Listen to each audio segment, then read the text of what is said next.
Hello friends, कैसे हैं आप सब। मैं उज्जवल कौर आप सभी का स्वागत करती हूँ। आज की इस वीडियो में हमने जो फोर्थ मॉक टेस्ट देखी थी, जो टॉपिक था उसका श्रुति, उसकी आंसर की और रिजल्ट देखने वाले हैं। जो हमें पहले 3 आंसर्स मिले थे वो हमारे स्टूडेंट्स हैं। पहली है दर्श आधारित श्रीवास्तव, इनके 15 में से 13 क्वेश्चंस करेक्ट आए हैं। और सेकंड जो हमारी लर्नर है वो है कस्तूरी चक्रवर्ती, इनके भी 13 क्वेश्चंस करेक्ट हुए हैं। थर्ड जो हमारी लर्नर है वो है हिमांशु गौर जी। तो ये हमारे तीनों लर्नर्स जो हैं इनके सेम ही क्वेश्चंस के नंबर्स है वो करेक्ट आए हैं, 15 में से 13। किसी के भी फुल क्वेश्चंस मतलब आउट ऑफ मार्क्स किसी को भी नहीं मिले हैं। तो टॉपिक ही ऐसा था और इसमें प्रीवियस पेपर्स के कुछ क्वेश्चंस मैंने ऐड किए थे, हो सकता है इसलिए सभी का सेम स्कोर आया। सारे क्वेश्चन सभी के सही नहीं हो पाए हैं, तो मैं इस वीडियो में आंसर की डिस्कस कर लेती हूँ। तो चलिए देखते हैं। तो फर्स्ट जो क्वेश्चन है, चतुश्चतुश्चैव षड्ज मध्यम पंचम त्रिस्त्री ऋषभ धैवत द्वय द्वय निषाद गांधार। इस तरह से ये पूरा श्लोक है। इसका विभाजन क्या दर्शाता है, ये पहला क्वेश्चन था। इसका आंसर था श्रुति और स्वर, यानी कि चतुश्चतुश्चैव यानी कि 4 श्रुतियाँ षड्ज मध्यम पंचम में होगी। त्रिस्त्री ऋषभ धैवत यानी कि 3 श्रुतियाँ ऋषभ और धैवत स्वर की होगी। और इसी तरह से द्वय द्वय निषाद यानी कि 2 श्रुतियाँ गांधार और निषाद इन स्वरों की होगी। इस तरह से इस श्लोक का अर्थ होता है।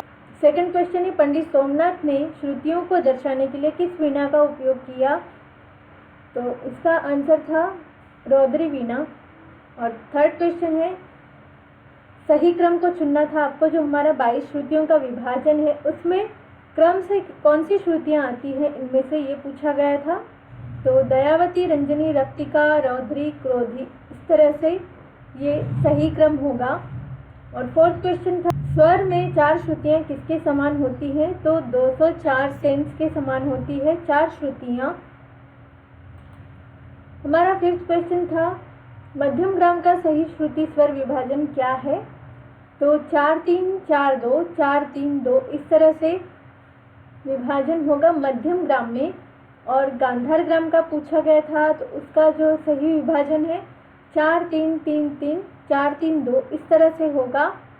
तो वैसे जो सिंपल श्रुतियों का विभाजन कहा जाता है 22 श्रुतियों का 4-3-2 4-3-4-2 इस तरह से होता है। पर मध्यम ग्राम में अगर पूछा जाएगा तो वो क्या होगा 4-3-4-2 4-3-2 इस तरह से।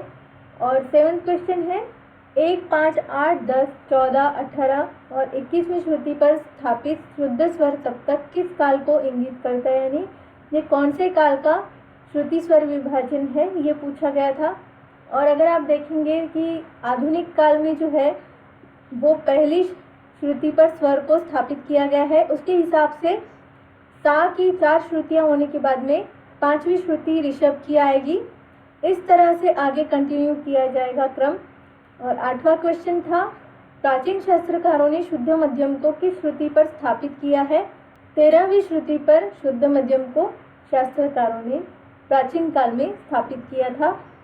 और 9th क्वेश्चन था, उस श्रुति का नाम लिखें जिस पर आधुनिक व्यवस्था के अनुसार मध्यम स्वर स्थित है। तो इसका सही उत्तर था वज्रिका, यानी कि वज्रिका प्रसारिणी प्रीति मार्जिनी। इस तरह से अगर हम पहली श्रुति पर मध्यम को लेंगे तो क्या होगा वज्रिका, ये इस पर मध्यम स्वर स्थापित किया जाएगा आधुनिक व्यवस्था के अनुसार। और 10वां क्वेश्चन था, श्रुति की कितनी जातियां हैं। तो ये इसका सही उत्तर था 5 जातियां हैं श्रुति की। तो कौन कौन सी है वो मैं आपको बता देती हूँ। तो दोस्तों, श्रुति की जो 5 जातियां हैं, दित्ता, आयता, करुणा, मृदु, मध्या, ये इसकी 5 जातियां हैं। आगे देखते हैं। हमारा 11th क्वेश्चन है, निम्नलिखित में से कौन सा षड्ज पंचम का स्वरांतराल है, यानी कि पंचम की दूरी कितनी है। तो 13 श्रुतियों का डिफरेंस होता है षड्ज से लेकर पंचम के बीच में। और 12वां सवाल है, प्राचीन स्वर श्रुति प्रणाली में मध्यम स्वर में कितनी श्रुतियाँ प्रयुक्त होती है। तो 4 श्रुतियाँ प्रयुक्त होती है। तो दोस्तों आप इस क्वेश्चन में देख सकते हैं 11वें कि थोड़ा सा क्वेश्चन की भाषा को बदल दिया गया है कि षड्ज पंचम का स्वरांतराल या फिर पंचम की दूरी।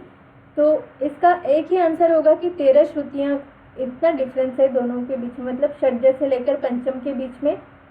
तो आपको ध्यान रखना होगा कि कभी कभी थोड़ा सा लैंग्वेज चेंज कर दी जाती है क्वेश्चन की, पर आंसर वही निकल कर आता है। इस तरह से षड्ज से पंचम यहाँ दिया गया है। मध्यम भी पूछा जाता है कभी कभी कि षड्ज से मध्यम का स्वरांतरल क्या है, तो उसका आंसर होगा 9 श्रुतियाँ। ये आपको ध्यान में रखना है। और प्राचीन स्वर श्रुति प्रणाली में मध्यम स्वर में कितनी श्रुतियाँ प्रयुक्त होती है, तो ये जो हमारा नेक्स्ट क्वेश्चन था 12वां, उसका आंसर है 4 श्रुतियाँ प्रयुक्त होती है। 13th क्वेश्चन है भरतकालीन मध्यम ग्राम श्रुति स्वर व्यवस्था में क्या होता है। तो प स्वर जो है 17वीं से 16वीं श्रुति यानी कि एक श्रुति नीचे आ जाता है, यही पूछा गया था।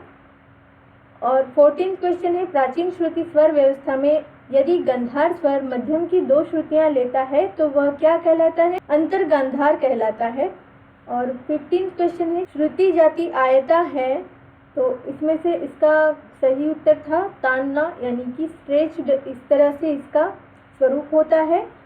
तो यही पूछा गया था कि श्रुति जाति जो आयता है इसका क्या स्वरूप होता है, तो वो स्ट्रेच्ड यानी कि तानी हुई होती है। तो यही आंसर की थी फ्रेंड्स। तो ये देखिए इस तरह से यहाँ पर मैंने आंसर की जो है उसे लिखा है, तो आप इसे स्क्रीनशॉट ले सकते हैं इसका और फिर से एक बार चेक कर सकते हैं अपने आंसर्स। फिर से आप मॉक टेस्ट भी दे सकते हैं और इन सभी क्वेश्चंस को आंसर के साथ में आपने लिख कर रखना है एक नोटबुक में, तो आप अच्छे से इसे बाद में रिवाइज कर सकते हैं।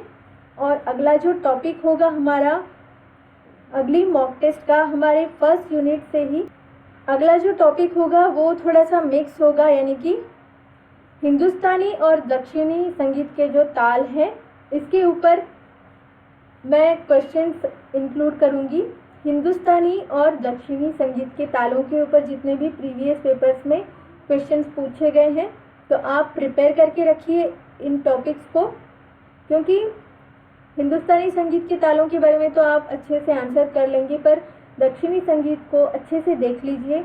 और मैं ये एक्सपेक्ट कर रही हूँ कि आप सभी ने ये सभी जो यूनिट्स है पढ़कर रखे होंगे, क्योंकि अभी पॉसिबल तो नहीं है कि सभी टॉपिक्स को मैं पढ़ाऊँ आपको और फिर मॉक टेस्ट लूँ।